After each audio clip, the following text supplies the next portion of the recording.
Hi, everybody. This is Mike Milinkovic talking, and thank you very much for the opportunity to kind of give a very quick overview of some of the accomplishments that's happened in Jakarta EE over the last year. For those who don't know me, I'm the executive director of the Eclipse Foundation, which basically makes me the cheerleader in chief. So with that, let me sort of talk a little bit about what we've got done over the last couple of years with Jakarta EE. Just recapping the history of migrating this over the last 5 years now from the JCP and Oracle and Java EE8, leading through to the new release with Jakarta EE10 that just happened, and I'll be talking about that a little bit more lately.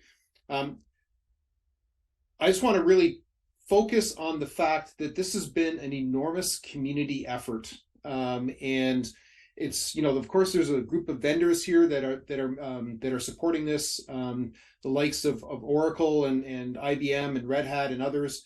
But there's been a lot of people from the community that have really rallied around this and made these releases possible. And the original promise when we started 5 years ago was that we would get EE moving forward again, and that's really the accomplishment that happened with EE10. And we'll talk a little bit more about the specifics of that later. In terms of some of the major marketing accomplishments in the last year, of course, here we are with JakartaOne live stream today. I heard earlier that we have over 600 attendees so far. Maybe that number has even gone up, but that's fantastic. The tech talks have been a consistent success throughout the year. And the regional JakartaOne live streams have been a huge success, offering JakartaOne content in German, Chinese, Japanese, and Portuguese. That's something that we're very proud about, and the staff of the Eclipse Foundation has spent a lot of time working on in terms of supporting this through the past year. And of course, we've gone to other events as well. There's at EclipseCon, but then also others like JConf and JNation, JBCN, and others. So the team has been very busy and very active, and something that I think that we've really been working hard to get the message out. In terms of growth overall, we've seen 60% growth in the member organizations, growing to 29 organizations. We've had 135 project committers in total, but that's an 8% growth year over year. We've had a 3% growth in the EE4J committers, a 33% growth in the lines of code that's going into the total of Jakarta specifications, but also the TCK and the reference and the compatible implementation Glassfish. We've seen steady growth in the number of open source projects throughout EE4J and Jakarta EE as well. And of course, we wouldn't be here without the support of our members. So really want to call out and say thanks in particular to our strategic members, Pyera, Tommy Tribe, and then some of the big players, Oracle, IBM, and Fujitsu. Thank you so much for all that you've done, both in supporting the staff and the finances and the marketing of the Jakarta EE working group, but also in supporting and investing in developers throughout this journey.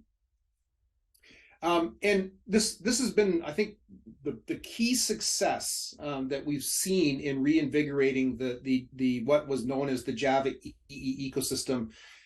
Is we've seen growth in the products that are compatible with the Jakarta EE specifications.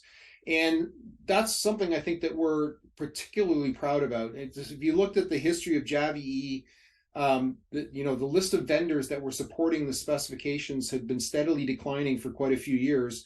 And we've really changed the slope of that line completely. And with a number of new products seeking Jakarta EE compatibility. So we have a total of 39 platform implementations, 17 web profiles, and 3 core profiles in 2022 so far already. And core profile is brand new. I mean, I think that really speaks to a reinvigoration of the ecosystem around the enterprise Java.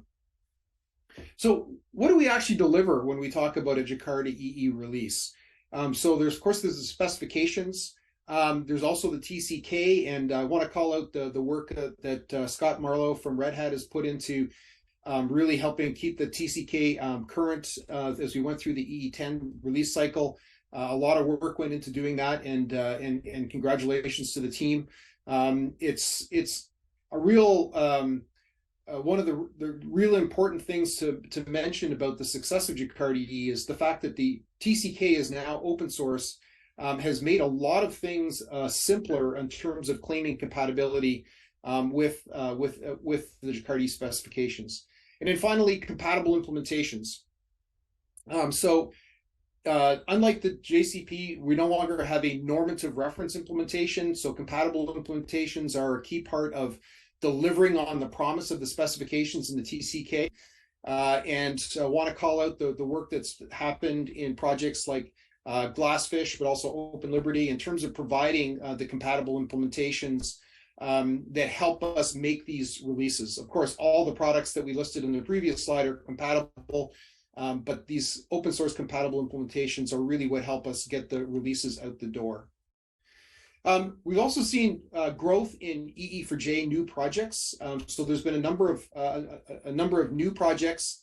I'm not going to go through the whole list there, but a number of new projects in terms of helping provide compatible implementations of new specifications. And there's also been a real group effort around moving the specifications forward and creating new specifications like config, RPC, commons, data, etc.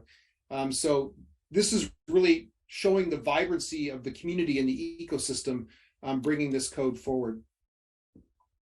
And again, Jakarta EE10, I think, is really the feather in the cap of the whole community that this year, this has been a 5-year journey culminating in this release where we're finally starting to deliver new innovation to the community, to the platform, to the ecosystem, and starting to move this technology forward. And the fact that we are able to do this in a community-driven way is, I think, a real testament to the hard work of everybody that's been involved in not only just moving this forward, but also setting up the specification process, establishing that, and turning it into a repeatable process that allows us to deliver these releases. So in terms of one of the major things is in the Jakarta EE10 platform is the release of the new core profile, which is really targeting microservice deployments and lightweight deployments, and the work that went into CDI Lite to make that possible.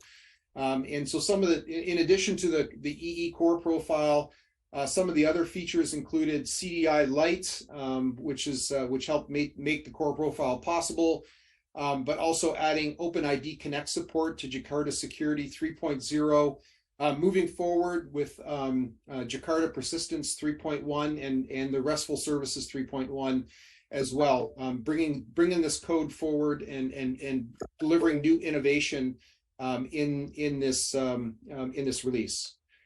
So just closing comment, we really want to get the community to rally around the fact that we're now working towards Jakarta EE11. This journey starts now, and we cannot do it without you. So please get involved, participate in the open source projects, participate in the specification process as an individual, or get your organization involved by becoming an Eclipse Foundation member, and by joining the Jakarta EE working group and getting directly involved in the specification process. So with that, I want to thank you. It's been quite a journey over the last couple of years. Again, I just want to reiterate that there's been a lot of great people that have worked very, very hard to deliver to the community on the promise of Jakarta EE. And I've been very pleased and excited to be a small part of this community journey. And I just want to congratulate everybody involved in the EE10 release and helping us get Jakarta EE to where it is today. Thank you.